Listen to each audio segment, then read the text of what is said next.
Salut mes petits pragmas. Alors vous savez, on avait parlé du problème des agriculteurs qui avaient été emmenés au tribunal à cause d'un curage de lac, qui, administrativement, s'est mal passé. Administrativement, tout était bon, mais une association s'est décidée de les emmerder.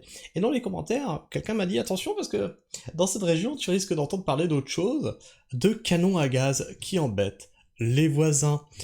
Les canons à gaz, c'est fait pour faire fuir les oiseaux. Donc les agriculteurs ont besoin de cet outil pour travailler, sinon les récoltes seront médiocres, bien entendu. Parce que si tous les oiseaux viennent picorer tes petites graines, devine ce qui reste à la fin. Plus rien. Et ensuite, une fois que c'est poussé, t'as les sangliers, t'as les machins, t'as tout. Bref, donc les canons à gaz, ça fait des booms de temps en temps pour faire envoler les oiseaux qui pourraient s'approcher. D'accord ? Et donc ça, visiblement, ça embête certains voisins.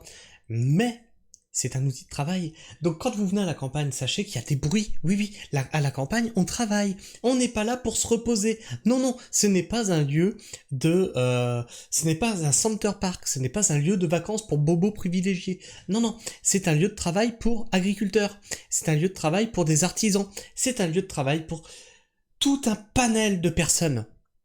Ok ? Donc, quand vous entendez des booms, moi je préfère entendre des booms de temps en temps que des de vos villes de merde. Je suis obligé de déménager 15 jours par an. Un Gersois excédé par les détonations des canons à gaz d'un voisin agriculteur. Alors attention, parce que moi aussi j'ai eu des voisins qui m'ont dit ouais, y a le canon machin et tout qui nous emmerde toute la nuit. Par contre la nuit c'est interdit de les utiliser. Vous devez les désactiver théoriquement. Excédé par les nuisances sonores de canons à gaz, un habitant de Loubeda, dans le Gers, a été forcé de dormir à l'hôtel. L'agriculteur, ainsi mis en cause, assure que les détonations ont pris fin et qu'il tenait simplement à protéger ses cultures. Voilà.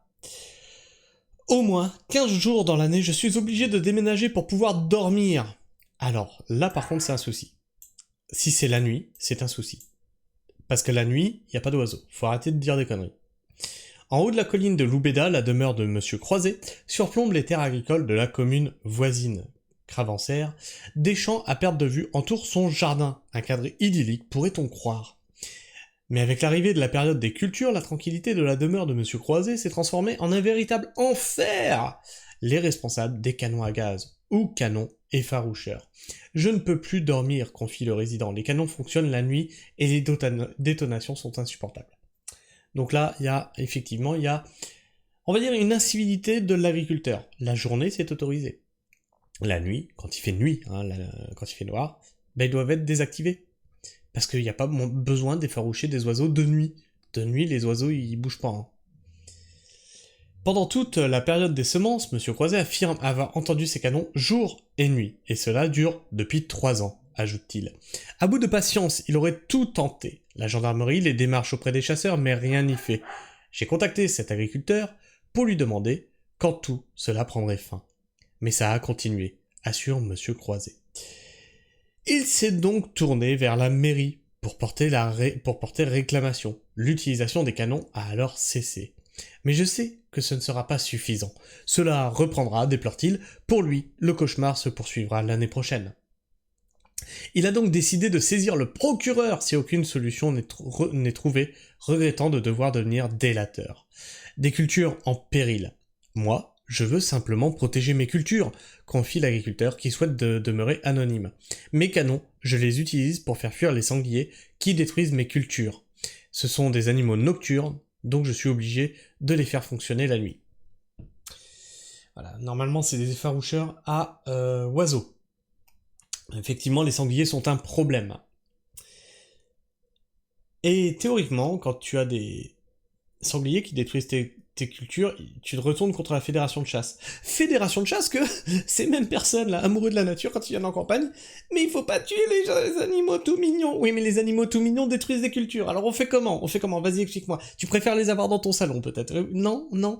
Ah oui, parce qu'un sanglier, c'est pas un petit, c'est pas un hamster de 200 grammes. Si tu l'as dans ton jardin, tu vas rigoler 5 minutes. Il explique avoir semé une première fois son maïs sans l'utilisation des canons. Le gibier aurait dégradé une partie de ses cultures dès la nuit suivante. Eh oui, le sanglier mange les grains de maïs. Les dégâts continuaient, alors j'ai pris mes dispositions et mis en place des canons, sait-il.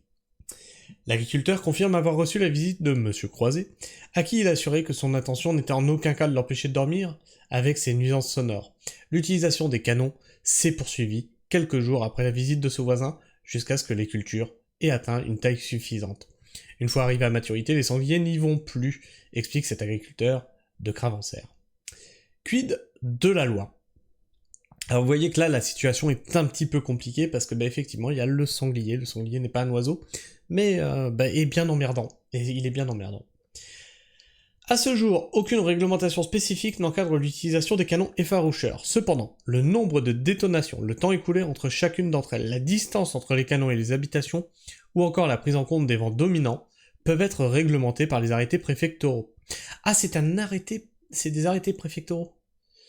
Ok, parce que, apparemment, chez nous, ça doit être éteint la nuit. Dans le département du Gers, le préfet a adopté un arrêté préfectoral le 31 décembre 2014. Ainsi, l'emploi des appareils sonores d'effarouchement des animaux ou de dispersion de nuages utilisés pour la protection des cultures sont autorisés les jours durant lesquels les cultures doivent être sauvegardées et dès l'apparition des feuilles. Pour les cèpes de vigne, leur implantation ne peut se faire à moins de 250 mètres d'une habitation.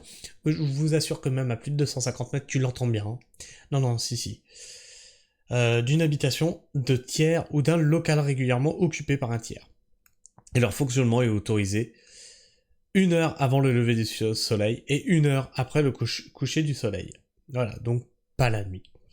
Le maire de Cravancères, Monsieur Jean-Pierre Larandaburu, assure avoir contacté l'agriculteur concerné qui a ensuite cessé l'utilisation de ces canons effaroucheurs. Je suis allé voir, suite aux réclamations de ces citoyens de la ville voisine, déclare-t-il. Enfin, bref, je sais pas ce que vous en pensez. Est-ce que vous pensez que c'est plutôt le citoyen, la personne qui habite là, qui est dans son bon droit de dire merde, j'ai le droit de dormir, ou est-ce que c'est l'agriculteur qui a le droit de protéger ses cultures? Moi, je suis du côté de la loi. Ça s'éteint la nuit. Si t'as des maisons à côté, ça s'éteint la nuit. Je sais à quel point ça peut être pénible. J'ai des voisins qui ont été emmerdés par des canons. C'est pénible, vraiment. Enfin bref. Dites-moi ce que vous pensez de tout ça, dites-moi ce que vous pensez de cette affaire. Pour vous, qui est coupable, qui a raison, qu'est-ce que vous feriez à la place de cette personne qui habite à côté d'un champ avec ces canons-là? Dites-moi tout ça dans les commentaires, partagez-moi votre avis et vos opinions, puis comme d'habitude, vous connaissez la musique, si tu veux soutenir la chaîne, tu t'abonnes, tu cloches, tu partages, tu likes, partager c'est très important, si tu veux me rendre plus visible dans les algorithmes que sont YouTube. Enfin, tu peux aussi soutenir la chaîne de façon plus pécuniaire, tu appuies sur le petit cœur à côté de la barre de commentaires avec un $, dedans, et tu peux me faire un don super thanks. Alors tu changes la somme par celle que tu veux, le merci par ton commentaire, et je le recevrai directement en notification sur mon téléphone portable. Et ainsi, je le verrai mieux que les autres. Ou sinon, tu le fais directement sur ma page Tipeee. En tout cas, là-dessus, rien d'obligatoire, puisque tu n'auras aucun autre avantage que le plaisir de m'avoir soutenu. Sur ce, mes petits amis, je vous fais la bise, prenez soin du sol, et restez pragmatiques. Ciao.